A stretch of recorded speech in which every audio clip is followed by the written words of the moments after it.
What is going on? My name is Andrew and welcome to my Black Ops 2 gun review.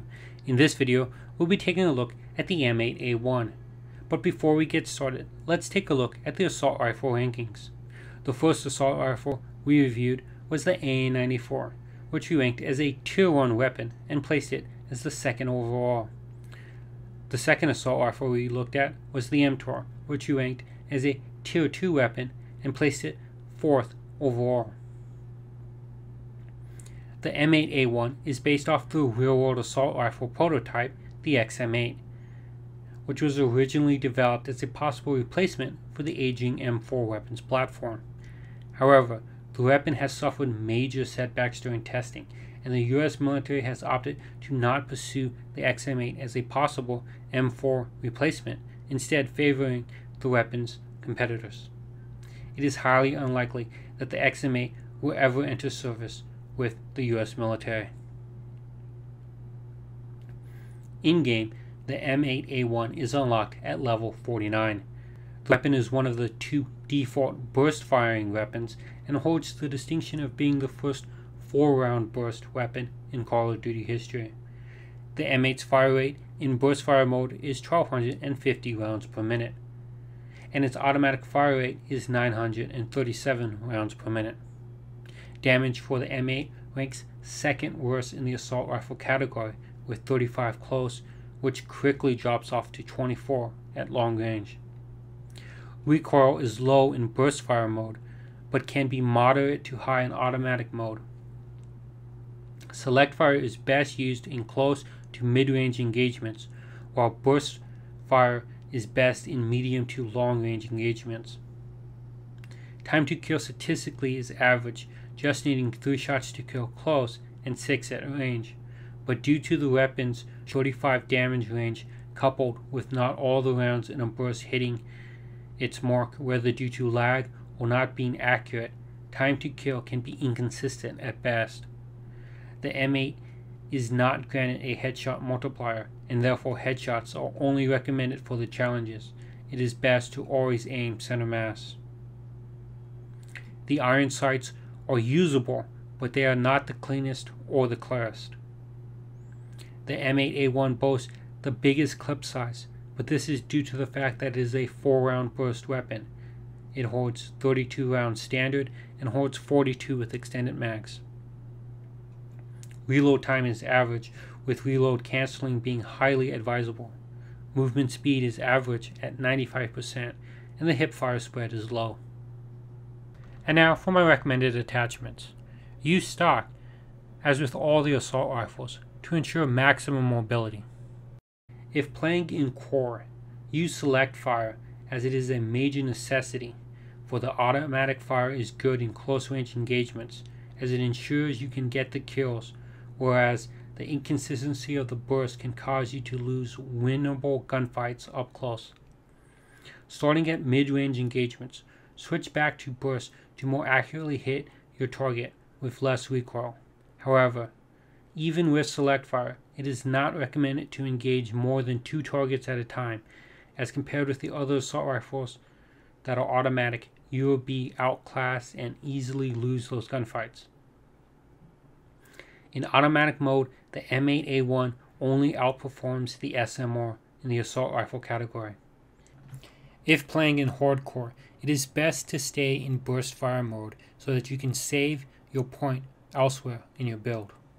Although the iron sights are usable, optics may be necessary for many players, particularly lesser skilled players. I would recommend the reflex sight, as it provides the cleanest and clearest image.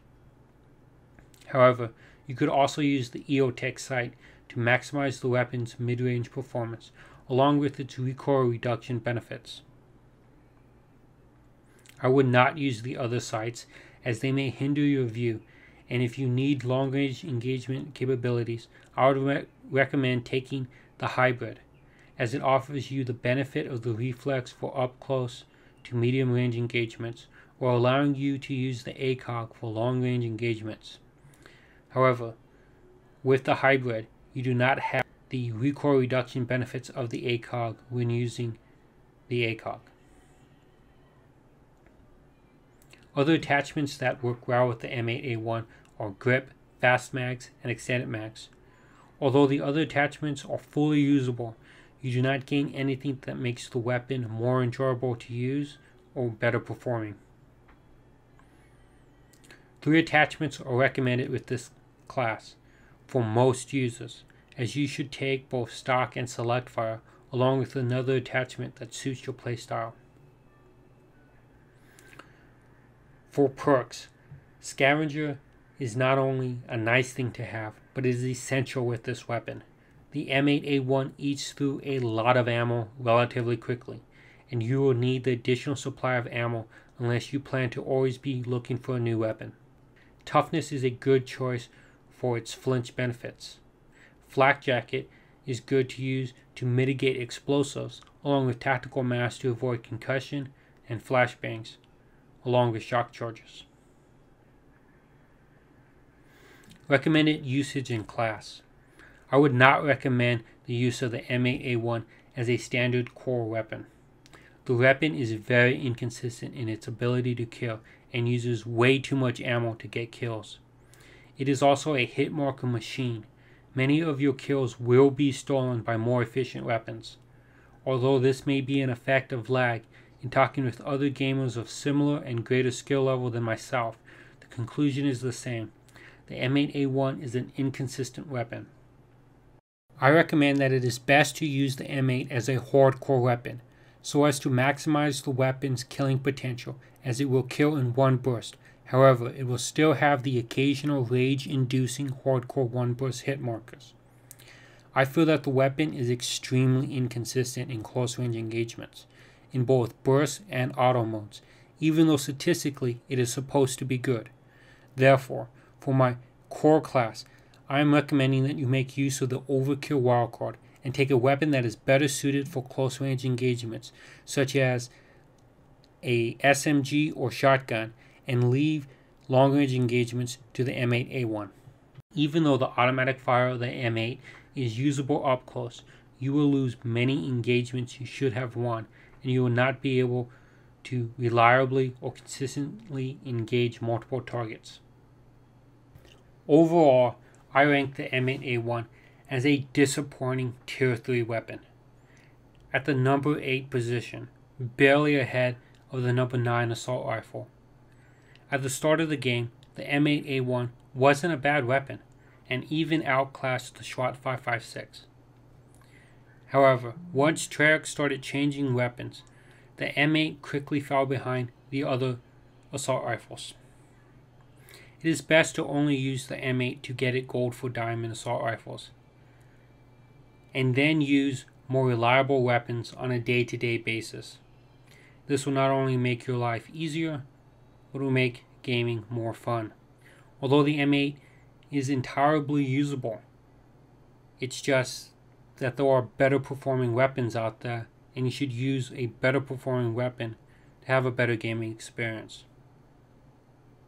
So where do you rank the M8A1? Be sure to post up in the comments and let me know what you think of the weapon and what you think of where I've ranked the weapon. You could also let me know where you rank all the assault rifles as a whole. Up next, I will be reviewing the Type 25. If you haven't seen my previous gun review on the MTAR, be sure to check that video out by clicking the annotation or the link in the description below. And you can also find all the gun review episodes in my gun review playlist, which is also linked in the description below. Alright, I hope you enjoyed the video. I'm cutting it in here and going to speak off the cuff for a few moments and address an issue that I really didn't address on YouTube, but I addressed it over on Twitter, and that is that some of you may have noticed that I have not been posting videos as of late, and this is mainly due to the fact that I've had some personal family crisis happen over the last few weeks, and I have not been able to dedicate the time and resources to not only getting gameplay but also to produce videos. You know, these videos do take a little bit of time to produce, particularly the gun review episodes. They take a couple hours to make, as I have to cut down the gameplay clips and then insert all of the text graphics to make the video look a little bit nicer. And so with all that, everything that's been going on, I have not been able to make these videos. And to everyone who sent me a message and gave me some well wishes when I told them what was going on, thank you for everything. And you guys mean a lot to me, and I love interacting with everybody. So thanks to everybody who messaged me. And if you didn't message me, that's okay. I understand that we all live busy lives, and YouTube's not exactly a high priority on a lot of our day-to-day lives. But I do wanted to say that I will be producing more videos now as things have calmed down. So thanks to everybody, thanks for watching, and as always, see you next time here on The Gun Review.